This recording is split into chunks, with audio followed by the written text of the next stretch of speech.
Hey guys, and welcome back. I am so excited to share with you guys about today's video. I decided today that I'd put together a couple of films that I think would be really great for watching during cold weather. I do know when it does get colder outside, it's like an initiation for getting inside, cuddling up in a blanket and just watching a good movie. So I have 10 recommendations today for great films I think you could watch as it's getting colder out, so stay tuned. Alrighty, so the first movie I want to talk about is called The Social Network. So The Social Network retells the story of how Mark Zuckerberg leaves Harvard University to build what we now know of as Facebook. What I really particularly love about this film is not only how it's shot, but really how it illustrates the sort of grittiness and the difficulties of building and breaking relations in pursuit of building something as large as Facebook.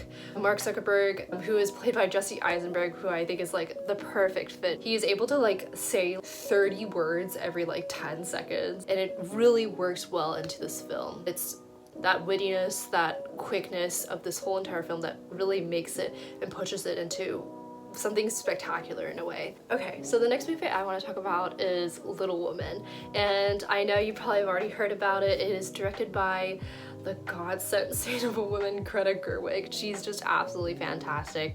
Basically, the story follows the main character Jo and her sisters as they go through difficulties of adulthood. I do have to say, what is so magical about this film is that it feels like you're watching a fairy tale. It's because although each character is going through such significant struggle, they always have an underlying theme of kindness with one another.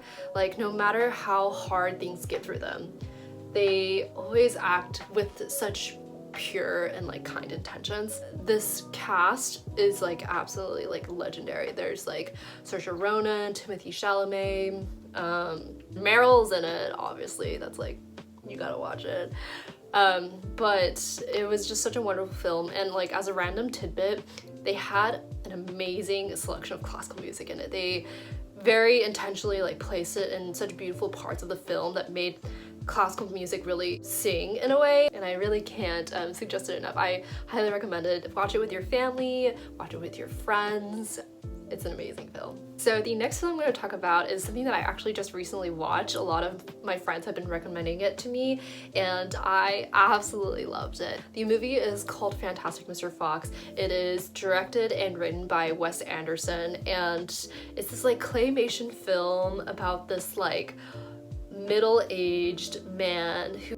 It is actually about a fox and not a man, and I noticed that I messed up while I'm editing right now, so I am here to tell you that it is indeed about a fox, which is why it's called Fantastic Mr. Fox, who is slightly burned out working at as a journalist or an owner of a newspaper, and he used to be this adventurous chicken hunter, and he wants to do this one last adventure to steal from his 3 big farmer neighbors, and so he goes on this whole adventure. It's such a whimsical happy film, and I think it weirdly illustrates sort of the pastel-y and quirky natures of personalities that I think Wes Anderson does very well. Furthermore, I think claymation works really well for Wes Anderson just because I think the way that he wants a lot of things to be executed, he can very easily bend and maneuver through doing claymation. I think this has become one of the happiest, most heartwarming films that I've watched in the recent past. It's so cute and it's very well executed, and I highly recommend going to watch it. So the next one I'm going to talk about is called 1917. So 1917 is a recent war film that was produced, and for some reason I feel war films really fit into fall-esque themed weather, and so I recently watched this past summer with a couple friends in Williamsburg.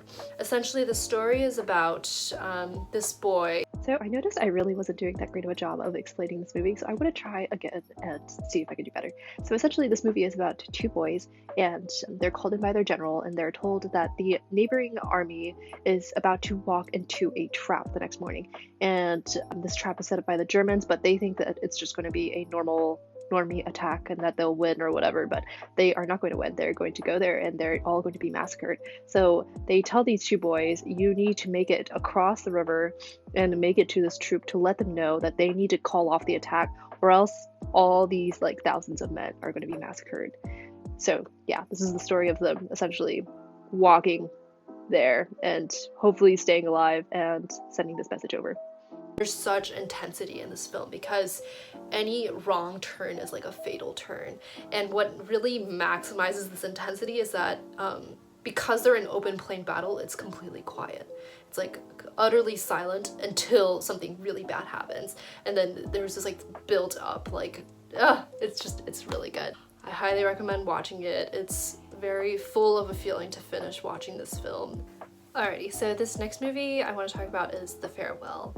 And this movie is like one of the most relatable films I've ever watched, just like hands down. It's written and directed by this woman named Lulu Wang, and it follows this character named Billy who recently learns that her grandmother has cancer. So what her family does is they decide not to tell her grandmother and to go back to China to visit her, and their whole family wants to visit her before she passes, so they decide to tell her and lie to her that it's for a fake wedding for one of her relatives. And this movie so delicately and intimately illustrates so many attributes about the Asian American experience. Most importantly, I think it very well illustrates this like internal clash that so many Asian Americans have between Western values and Eastern values, and how to really balance between those two when so much of it behind it is like tied to like your family values. It was one of the first films where I like stayed through the full end of the credits. It was just absolutely incredible. I've never felt more seen in a film, and I literally cannot recommend it enough for anybody, but especially Asian Americans, to watch this film. It's a masterpiece. Alrighty, so this next film I want to talk about is called The Squid and The Whale, and this film is written and directed by Noah Baumbach, who, I can't lie, I've recently been going on like this intense spiral of watching so many Noah Baumbach films. He's able to so well illustrate like how you can see these people falling in love, and you can see as to why they have fallen out of love as well. And so in this particular film, you follow this family. The husband Bernard is like this failing writer, and his wife Joan has cheated on him in multiple affairs. So they decide to file for a divorce, and more importantly, what this film illustrates is how divorce impacts the children of the family and how it really shapes their psyche along the way. And so in this film there is an older son named Walt, and he's 16, and there's the younger son Frank, who's still in elementary school, and Walt is played by our favorite Jesse Eisenberg, and he chooses his father's side and Frank chooses his mother, and in doing so their personalities start to like sort of diverge in a way. I highly recommend it. It's weirdly kind of heartwarming, a lot of fun, witty humor, so yeah, definitely give it a watch. So the next film I wanted to talk about is Howl's Moving Castle, and I think this film, honestly, in this list can be replaced with any movie that you find is very like endearing and gives you like a very warm, filled up feeling, and for me, Howl's Moving Castle really hits a lot of those points. This film is an animated film by Hayao Miyazaki, and it follows this girl named Sophie who has been turned into an old woman by a witch, and she ends up stumbling upon this castle owned by this wizard named Howl, and she lives there and like cleans and like does all this stuff, and it's this very, very beautiful love story that unfolds. Miyazaki films always insert this like love for life inside of me after I watch them. I am always like filled with like starry eyes afterwards, and that's why I would highly recommend watching Howl's Moving Castle. So the next film I wanted to include is called The Blind Side. This film follows this boy named Michael Orr who has been placed in public housing and has been struggling a lot. One day I think is walking from like a laundromat, and it's like a really cold day in winter, and the character played by Sandra Bullock stops her car and asks him where he's going, And once she realizes that he has nowhere really to go, she takes him in and brings him into her family. And after that, she is really set on giving Michael this really happy sense of family life. In many ways, I think before watching this film, I had never been a really large fan of being from the South or living in the South, but this film so well pulls you into the core values of like Southern hospitality. I just thought I'd incorporate it into this list because it's so family-centric and it's just such a heartwarming film to watch. The next film I'm going to talk about is probably hands down one of my favorite films of all time, and it's called Boyhood. And Boyhood is truly the essence of what a coming-of-age film is. This movie follows this boy and his family and is filmed over 12 years. So they use the exact same cast for 12 years, and every single year is a different year in Mason's life, from when he looks like he's like 6 to when he's 18. And it's just so magnificently shot. The awkwardness of growing up and the sensation of going through transitions as a young adult. It's just weird how these small things can make such a big difference in a person's life. Things like having meals with your families, or getting a bad haircut, moving to a new school.